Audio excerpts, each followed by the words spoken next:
Hello students, how are you? I hope you all are fine and doing your studies properly. So welcome you to the class 10th and I am your science teacher. So in previous video we started our chapter number 3, that is the genetics. Okay तो first हम इसका cover कर चुके हैं. इसमें हम बहुत कुछ पढ़ा था. हमने मेंडल के बारे में पढ़ा था एंड कैरेक्टरिस्टिक्स, जो 7 कैरेक्टरिस्टिक्स थे पी प्लांट की, उनके बारे में स्टडी की थी. ठीक है, तो अब हम टर्मिनोलॉजी पढ़ रहे थे जिसमें से हम एलिल तक कंप्लीट कर चुके थे. ठीक है, आज हम होमोजाइगस से पढ़ेंगे. टर्मिनोलॉजी बहुत इंपॉर्टेंस रखती है जेनेटिक्स में, तो ये आप सबको अच्छे से लर्न रखनी है. होमोजाइगस, होमो नाम का से ही पता, वर्ड से ही पता लग रहा है. होमो का मतलब सेम. ठीक है, होमो का मतलब होता है same. An individual who contains identical alleles of a gene or a factor of a character on each homologous chromosome is called homozygous. ठीक है, an individual, कोई भी एक पर्सन, कोई सा भी एक इंडिविजुअल पर्सन जो रखता है आइडेंटिकल एलील्स. आइडेंटिकल एलील्स का मतलब यहाँ अपन ने कौन से, देखो एलील में अपन ने क्या पढ़ा था, आइडेंटिकल मतलब सेम एलील्स रखता है. ठीक है, कैसे, सेम एलील्स ऑफ जीन. कैसे एलील्स रखता है, सेम. ठीक है, जीन को फैक्टर भी बोलते हैं. Of a character on is homologous chromosome, जो अपने वो इंडिविजुअल पर्सन जो अपने होमोलोगस क्रोमोसोम पर आइडेंटिकल एलील्स और आइडेंटिकल जीन रखता है. ठीक है, आइडेंटिकल करेक्टर के, वो होते हैं होमोजाइगस. क्या होते हैं, होमोजाइगस. फॉर एग्जाम्पल टी का मतलब होता है बेटा टॉल. कैपिटल टी वाला जो वर्ड होता है ना, ये होता है टॉल. तो capital T allele pair is homozygous. ये टी वाला पेयर क्या है, होमोजाइगस, क्योंकि यहाँ पे ये भी कैपिटल टी है, ये भी कैपिटल टी है. और कैपिटल टी किसको रिप्रेजेंट करता है, टॉल को. ठीक है, अगर ये कैपिटल टी और स्मॉल टी होता तो ये हेट्रोजाइगस होता, क्योंकि ये टॉल को रिप्रेजेंट करता है और ये ड्वार्फ को रिप्रेजेंट करता है. तो होमोजाइगस वो होते हैं जिनमें दोनों सेम होते हैं, दोनों एलील पेयर सेम होते हैं. ठीक है, तो T allele pair is homozygous. ये एक होमोजाइगस है. फॉर हाइट का है ये. इन पी प्लांट में टी इज और स्मॉल टी कैपिटल टी भी हो सकता है या स्मॉल टी भी हो सकता है, ये भी दोनों सेम है. ठीक है, are the example of the homozygous. ठीक है, इसमें सेम अलील्स है इस वजह से. ठीक है, उसके बाद देखते हैं अपन हेट्रोजाइगस.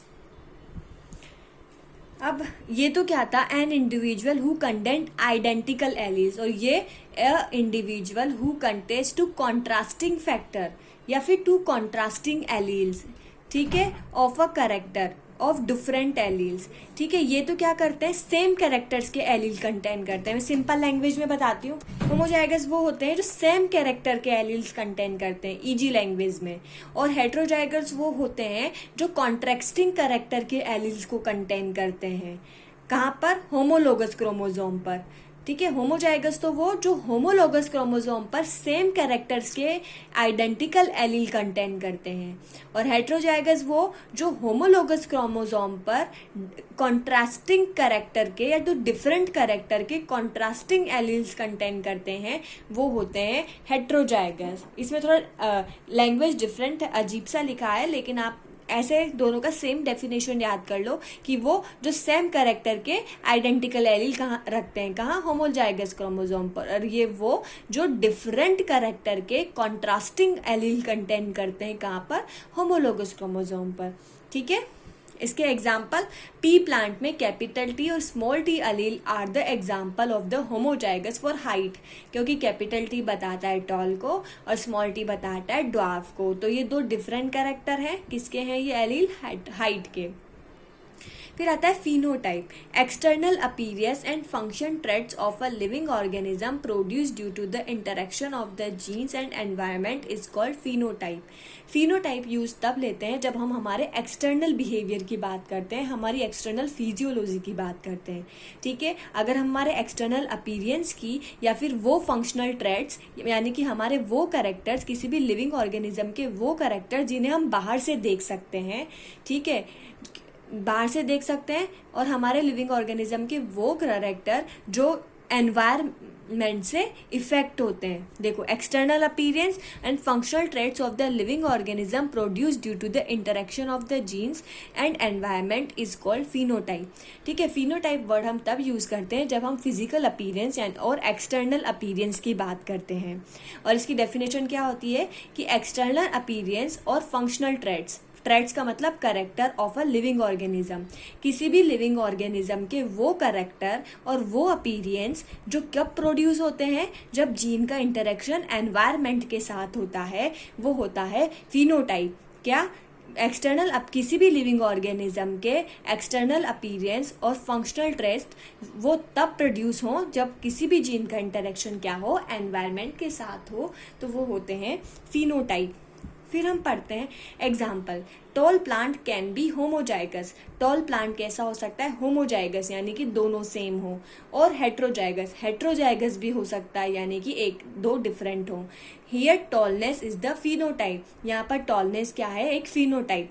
ठीक है, आप इजी लैंग्वेज में ये बात समझ लो कि जो भी करेक्टर हमें बाहर से दिख जाए ना है, वो फिनोटाइप होता है। आप हाइट को बाहर से देख सकते हैं, हम बाहर से देख के पता लगा देंगे, फिजिकल अपीयरेंस से पता लगा देंगे कि टॉल है या ड्वार्फ है। तो वो करेक्टर जो हम बाहर से देख सकते हैं वो क्या होते हैं? हमारे फिनोटाइप होते हैं। जैसे होमोजाइगस है, तो ये हमें बाहर से देख के पता लग गया कि दोनों लंबे हैं, यानी कि हाँ भाई ये तो हमारा होमोजाइगस है, ये हमारा हेट्रोजाइगस है। टॉलनेस से हमें पता लग जाता है, तो ये हमारा फिनोटाइप है। फिर आता है जीनोटाइप। ठीक है, genetics constitution of any living organism is called genotype. किसी भी ऑर्गेनिज्म का इंटरनल, उसके अंदर क्या जेनेटिक कॉन्स्टिट्यूशन है, उसकी जीन्स कैसी हैं। अब बाहर से देख के तो हम पता नहीं लगा सकते ना कि इस बंदे में लंबाई वाली जीन है, इसमें छोटी हाइट वाली जीन है। तो उसका जेनेटिक कॉन्स्टिट्यूशन क्या है किसी भी लिविंग ऑर्गेनिज्म का, उसे अपन जीनोटाइप बोलते हैं। जैसे pure homozygous tall, capital T, और इम्प्योर टॉल यानी कि कैपिटल टी स्मॉल टी। अब मेरी बात सुनो, जिनमें कैपिटल टी है वो भी लंबे होंगे, और जिनमें कैपिटल टी स्मॉल टी है वो भी लंबे होंगे, लेकिन ये तो प्योर लंबा होगा, प्योर टॉल होगा, और ये कैसा होगा? इम्प्योर टॉल होगा। लेकिन फिनोटाइप में अपने को पता नहीं लगेगा ये कि कौन सा प्योर टॉल है और इम्प्योर टॉल है, क्योंकि देखने पे थोड़ी पता लगेगा कि वो प्योर टॉल है या इम्प्योर टॉल है। तो ये तो दोनों को सेम बताएगा। लेकिन जीनोटाइप में अपन जीन की स्टडी करते हैं कि भाई इसमें प्योर टॉलनेस वाली जीन है और इसमें इम्प्योर टॉलनेस वाली जीन है। तो ये किससे पता लगता है? जीनोटाइप से। तो इसमें अपन किसका स्टडी करते हैं? ये प्योर होमोजाइगस टॉल है और ये इम्प्योर होमोजाइगस टॉल है, हेट्रोजाइगस टॉल है। आ गई बात समझ में? तो ये जीनोटाइप है जिसमें हम जीन की स्टडी करते हैं। फिर देखते हैं dominant character. The allele which always express itself in F1 generation is called dominant character. ठीक है, वो एलील या वो कैरेक्टर जो F1 जनरेशन यानी कि जो फर्स्ट जनरेशन होती है ना किसी भी पीढ़ी की है, उसमें एक्सप्रेस होती है, वो होते हैं डोमिनेंट कैरेक्टर। जो सबसे जल्दी एक्सप्रेस होते हैं, जो F1 जनरेशन में एक्सप्रेस होते हैं ना, वो होते हैं हमारी फर्स्ट जनरेशन में जो एक्सप्रेस होते हैं वो डोमिनेंट कैरेक्टर होते हैं। ठीक है, इधर देखो हमारी डोमिनेंट कैरेक्टर की लिस्ट भी दी हुई है। ये सारे डोमिनेंट कैरेक्टर हैं, ये सारे फर्स्ट जनरेशन में ही एक्सप्रेस हो जाते हैं। ये रेसेसिव कैरेक्टर है जो बाद में धीरे धीरे एक्सप्रेस होते हैं। ठीक है, फिर आते हैं recessive character. The allele which falls to express itself in the presence of its contrasting dominant allele in F1 generation is called recessive character. वो एलील्स या फिर द एलील्स, वो एलील जो फेल हो जाते हैं खुद को एक्सप्रेस करने में in the presence of the dominant allele. अगर कोई डोमिनेंट एलील प्रेजेंट होता है ना, तो वो एलील जो अपने आप को एक्सप्रेस करने में फेल हो जाते हैं F1 जनरेशन में इज कॉल्ड रेसेसिव कैरेक्टर। देखो इधर मेरी बात सुनो, यहाँ पे देखो टॉलनेस यानी कैपिटल टी का मतलब होता है टॉलनेस और स्मॉल टी का मतलब होता है ड्वार्फ। तो यहाँ पे टॉलनेस वाला कैरेक्टर भी है, यहाँ पे ड्वार्फ वाला भी कैरेक्टर भी है, लेकिन फिर भी वो पर्सन अपने को कैसा दिख रहा है? टॉल। क्यों कैसा दिख रहा है? टॉल। क्योंकि जो टॉलनेस वाला कैरेक्टर है ना, वो डोमिनेंट वाला कैरेक्टर है, वो डोमिनेंट कर जाता है, वो ड्वार्फ वाले कैरेक्टर को सप्रेस कर देता है, जिससे हमें सप्रेस कैरेक्टर नहीं दिखता फर्स्ट जनरेशन में। तो डोमिनेंट कैरेक्टर तो वो होते हैं जो खुद को एक्सप्रेस कर देते हैं, और रेसेसिव कैरेक्टर वो होते हैं कि अगर कोई डोमिनेंट कैरेक्टर प्रेजेंट है ना, तो वो खुद को F1 जनरेशन में एक्सप्रेस नहीं कर पाते हैं, वो होते हैं रेसेसिव कैरेक्टर, जो खुद को डोमिनेंट कैरेक्टर के सामने एक्सप्रेस नहीं कर पाते। ये खुद को तभी एक्सप्रेस करते हैं जब वो अकेले होते हैं, कि जैसे स्मॉल टी ही प्रेजेंट हो, या तो ही पर्सन कैसा होगा, शॉर्ट होगा, क्योंकि ये यहीं पर खुद को एक्सप्रेस कर पाते हैं। ठीक है, अब देखते हैं मोनोहाइब्रिड क्रॉस। मोनोहाइब्रिड क्रॉस क्या होता है? It is a cross made by the study the inheritance of a single pair और एलील्स और factor of a character, it is called monohybrid cross. वो क्रॉस, ठीक है, इसकी हिंदी समझते हैं, बाकी तो आप लिख ही सकते हो कि वो क्रॉस जिसमें केवल अपन एक सिंगल पेयर या फिर एक सिंगल पेयर एलील की या फिर सिंगल पेयर फैक्टर की स्टडी करते हैं, उसे अपन बोलते हैं मोनोहाइब्रिड क्रॉस। किसे बोलते हैं? वो क्रॉस, ऐसा क्रॉस, ठीक है, जिसमें अपन क्या करते हैं, किसकी इनहेरिटेंस की स्टडी करते हैं? एक सिंगल पेयर ऑफ एलील और फैक्टर ऑफ अ कैरेक्टर, उसको अपन मोनोहाइब्रिड क्रॉस बोलते हैं। सिंपल सी बात, सिंपल लैंग्वेज में बताऊं कि मोनोहाइब्रिड क्रॉस में केवल एक ही कैरेक्टर की स्टडी करते हैं, किसी एक ही कैरेक्टर के एक ही एलील और पेयर की इनहेरिटेंस की स्टडी करते हैं, वो होता है मोनोहाइब्रिड क्रॉस। दोबारा से सुनो, वो क्रॉस जिसमें हम किसी एक ही कैरेक्टर के, यानी कि एक ही सिंगल पेयर एलील और फैक्टर के इनहेरिटेंस की स्टडी करते हैं, उसे अपन बोलते हैं मोनोहाइब्रिड क्रॉस। अब डायहाइब्रिड क्रॉस वो होता है जिसमें अपन 2 एलील्स और 2 जीन्स के इनहेरिटेंस की स्टडी करते हैं। 2 पेयर, यहाँ पे ओनली सिंगल पेयर एलील या single pair factor of a character की स्टडी करते हैं, वो मोनोहाइब्रिड क्रॉस। और इसमें 2 पेयर ऑफ फैक्टर और 2 पेयर ऑफ एलील या फिर 2 पेयर ऑफ जीन्स की स्टडी करते हैं, वो होते हैं डायहाइब्रिड क्रॉस। फिर ट्राईहाइब्रिड क्रॉस, वो क्रॉस जिसमें अपन 3 पेयर्स ऑफ एलील या 3 पेयर ऑफ फैक्टर्स या जीन के इनहेरिटेंस की स्टडी करते हैं, वो होता है ट्राईहाइब्रिड क्रॉस। आ गई। और पॉलीहाइब्रिड वो क्रॉस जिसमें वेरियस पेयर ऑफ एलील, यानी बहुत सारे पेयर एलील की या बहुत सारे पेयर्स ऑफ फैक्टर्स के कैरेक्टर्स की इनहेरिटेंस की स्टडी करते हैं, वो होता है पॉलीहाइब्रिड क्रॉस। तो सारे एक जैसे हैं, मैंने पूरा बता दिया कि क्या है, बाकी आपको समझ आई गया होगा, इतना हार्ड ये है ही नहीं। ठीक है, उसके बाद हम देखते हैं test cross. The cross in which F1 generation is crossed with the recessive homozygous parents is called test cross. Test cross में क्या करते हैं, क्या होता है, the F1 generation is crossed. F1 generation को किसके साथ क्रॉस करते हैं अपन, F1 generation is crossed with the recessive homozygous parent. F1 generation क्या होती है, F1 जनरेशन में अपने को मिलता है कैपिटल T स्मॉल t। क्या मिलता है, कैपिटल T स्मॉल t। तो कैपिटल T स्मॉल t यानी कि इस F1 जनरेशन का क्रॉस अपन किससे करवाते हैं, रेसेसिव होमोजाइगस। रेसेसिव यानी कि जो कैरेक्टर कम शो हो, तो कम शो होने वाले वो होते हैं जो रेसेसिव होते हैं। होमोजाइगस पेरेंट, रेसेसिव भी हो तो यानी कि स्मॉल टी और होमोजाइगस भी है क्योंकि दोनों सेम है। तो जब अपन capital T capital small t यानी F1 जनरेशन का क्रॉस स्मॉल t के साथ करवाते हैं, कैपिटल T स्मॉल t का क्रॉस स्मॉल t के साथ करवाते हैं, तो इसे अपन बोलते हैं टेस्ट क्रॉस। ठीक है, इसके साथ में आप ये एग्जाम्पल भी लिख देना कि कैपिटल T स्मॉल t का क्रॉस स्मॉल t के साथ करवाते हैं, तो ये होता है हमारा टेस्ट क्रॉस। यानी F1 जनरेशन कौन सी होती है, F1 generation capital T small t, और इसका क्रॉस किसके साथ करवाते हैं, रेसेसिव, यानी कि जो जल्दी से शो नहीं करता, ड्वार्फ वाला कैरेक्टर जल्दी से शो नहीं होता, तो ड्वार्फ को किससे शो करते हैं, स्मॉल t से। और वो कौन सा ड्वार्फ, होमोजाइगस। होमोजाइगस का मतलब दोनों सेम हो, क्या हो, दोनों सेम हो, यानी कि होमोजाइगस रेसेसिव का मतलब स्मॉल t के साथ अगर क्रॉस करवाते हैं तो वो होता है आपका टेस्ट क्रॉस। ठीक है, उसके बाद back cross. The cross in which F1 generation is crossed win one of its parents is called back cross. ठीक है, अगर अपन F1 जनरेशन का क्रॉस किसके साथ करवाते हैं, किसी भी एक पेरेंट्स के साथ। ठीक है, इसको आप एग्जाम्पल आप चाहे तो यही लिख ले, मैं कॉपी में बता देती हूँ आपको। बैक क्रॉस में क्या होता है, F1 जनरेशन कौन सी होती है आपको पता है, capital T small T F1 generation होती है। अब इसका क्रॉस किसके साथ कराते हैं, पेरेंट्स के साथ, किसी भी एक पेरेंट्स के साथ। या तो आप कैपिटल टी के साथ करवा दो इसका क्रॉस, या फिर इस F1 जनरेशन का क्रॉस स्मॉल टी के साथ करवा दो। तो ये आपके किसके एग्जाम्पल है, बैक क्रॉस के। ठीक है, अगर आप F1 जनरेशन जो कि कैपिटल टी स्मॉल टी होती है, इसका क्रॉस किसी भी पेरेंट्स के साथ करवा दो, चाहे वो टॉल पेरेंट्स के साथ करवा दो या ड्वार्फ पेरेंट्स के साथ करवा दो, तो ये आपका बैक क्रॉस होता है। ये दोनों आप एग्जाम्पल में लिख लें। ठीक है, उसके बाद है रेसिप्रोकल क्रॉस। उसके बाद रेसिप्रोकल का मतलब क्या होता है, तो आपने सबने पढ़ा होगा, रेसिप्रोकल का मतलब होता है अपोजिट, अपोजिट ही होता है इसका मतलब।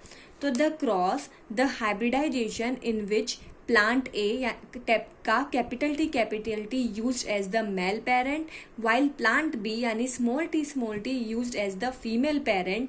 ठीक है, और in second class plant A capital T is used as the female parent and plant B small T is use the male parent, which is called reciprocal cross.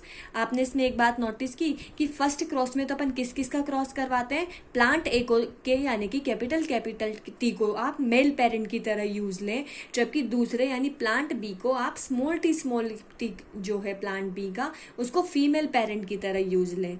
ये फर्स्ट केस। सेकंड केस में आप reciprocal कर दो यानी opposite कर दो, यानी plant A का जो कैपिटल टी है उसे तो आप फीमेल पेरेंट की तरह यूज लें, और प्लांट बी का जो स्मॉल टी है उसे आप मेल पेरेंट की तरह यूज लें। तो इसे अपन रेसिप्रोकल क्रॉस करते हैं। ठीक है, अपोजिट कर दिया, फर्स्ट क्रॉस से सेकंड क्रॉस डायरेक्ट अपोजिट था।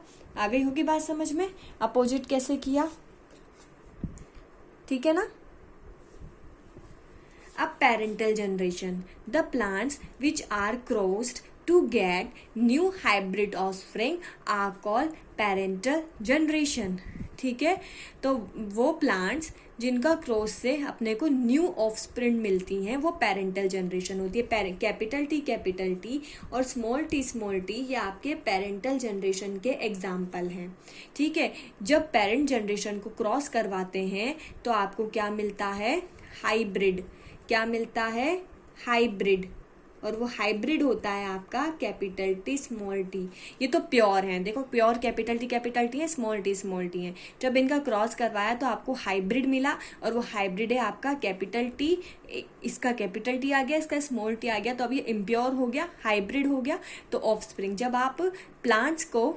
जब आप प्योर जनरेशन का क्रॉस करवाते हैं तो आपको न्यू ऑफस्प्रिंग हाइब्रिड मिलते हैं। तो ये वाली आपकी पेरेंटल जनरेशन है, ये है आपकी पेरेंटल, और ये है आपकी प्योर। और इनका क्रॉस कराने पे इनके जो बच्चे मिलेंगे, जो ऑफस्प्रिंग्स मिलेंगे, वो हाइब्रिड होंगे, जो कि कैपिटल टी स्मॉल टी होंगे। आप यहीं पे से राइट कर लें।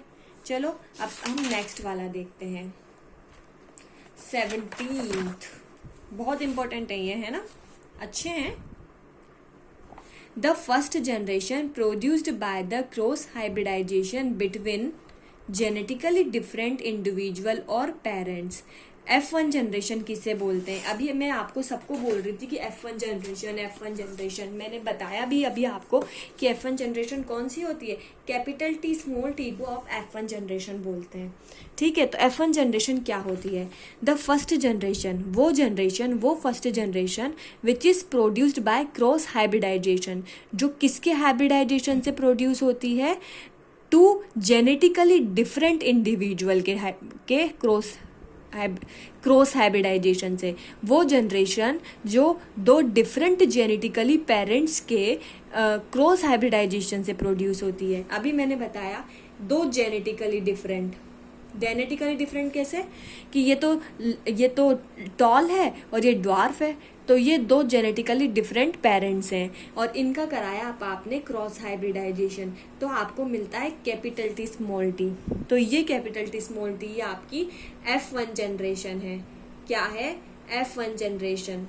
ठीक है, तो दो जेनेटिकली डिफरेंट पेरेंट या इंडिविजुअल्स का जब हाइब्रिडाइजेशन करवाते हैं तो जो जनरेशन अपने को मिलती है, ये वाली जो इम्प्योर होती है, इसे ही आप F1 जनरेशन बोलते हैं।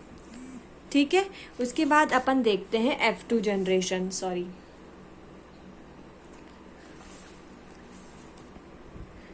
The hybrid produced by the cross F1 generation, वो जनरेशन जो F1 जनरेशन से मिलने वाले जो पेरेंट्स होते हैं ना, उनकी क्रॉस से बनती है। यानी कि F2 जनरेशन में किसका क्रॉस होता है, capital T small T into capital T small T. F1 generation में जो ऑफस्प्रिंग्स मिले हैं ना, उनका यानी कैपिटल टी स्मॉल टी और कैपिटल टी स्मॉल टी का अगर अपन क्रॉस करवाते हैं तो जो जनरेशन मिलती है वो होती है आपकी F2 जनरेशन। फिर आता है monohybrid ratio. It is the ratio obtained by the monohybrid cross. अभी अपन ने मोनोहाइब्रिड क्रॉस पढ़ा था, क्या पढ़ा था कि जब केवल एक करेक्टर के इनहेरिटेंस की स्टडी करते हैं, तो जब अपन मोनोहाइब्रिड क्रॉस कराने पर अपने को जो रेशियो मिलता है उसे अपन बोलते हैं मोनोहाइब्रिड रेशियो। फिर अपन देखते हैं dihybrid ratio. It is the ratio obtained by dihybrid cross. वो रेशियो जो अपने को दो करेक्टर्स की यानी डाईहाइब्रिड क्रॉस की कराने पर मिलता है वो होता है डाईहाइब्रिड रेशियो। ठीक है। अब अपन क्या पढ़ेंगे, Mendel's law of inheritance. Mendel's law of inheritance को मेंडलिज्म भी बोलते हैं। अपन ने प्रीवियस क्लास में स्टडी किया था, तो मेंडल ने बेटा 3 लॉ दिए थे। मेंडल ने सबसे पहले किस पे किए थे breeding experiment, Mendel conducted breeding experiments on garden pea. किस पे किए थे, ओनली पी पर नहीं किए थे, किस पे किए थे, गार्डन पी पे। और इसका नाम क्या था, Pisum sativum. And formulated some important principle, और कुछ उसने इम्पोर्टेंट प्रिंसिपल दिए थे। उन प्रिंसिपल्स को क्या बोलते हैं, उन्हें अपन लॉ ऑफ हेरिडिटी या लॉ ऑफ इनहेरिटेंस बोलते हैं। ये क्वेश्चंस आपसे पूछे जा सकते हैं एग्जाम में कि right the law of inheritance, या ये भी पूछ सकते हैं right the law of heredity, या फिर ये भी पूछ सकते हैं राइट द मेंडल्स लॉ या मेंडल्स लॉ ऑफ इनहेरिटेंस। कैसे भी घुमा फिरा के क्वेश्चन पूछा जा सकता है। तो वो लॉ कौन कौन से हैं, फर्स्ट लॉ तो है लॉ ऑफ डोमिनेंस। कौन सा है, लॉ ऑफ डोमिनेंस। दूसरा लॉ है लॉ ऑफ सेग्रीगेशन, या फिर इसे लॉ ऑफ प्योरिटी गैमेट्स भी बोलते हैं। ठीक है, पहला लॉ ऑफ डोमिनेंस है, दूसरा है लॉ ऑफ सेग्रीगेशन, इसे law of purity of gametes या लॉ ऑफ सेपरेशन भी बोलते हैं। ठीक है, फिर थर्ड लॉ है law of independent assortment. Third law क्या है, इंडिपेंडेंट असोरमेंट का लॉ। तो ये 3 लॉ हैं जो अपन नेक्स्ट क्लास में स्टडी करेंगे। ठीक है, आज हम यहीं तक पढ़ते हैं, फिर तीनों लॉज अपन कल नेक्स्ट क्लास में स्टडी करते हैं। ठीक है, so thank you everyone, stay home, stay safe and bye bye.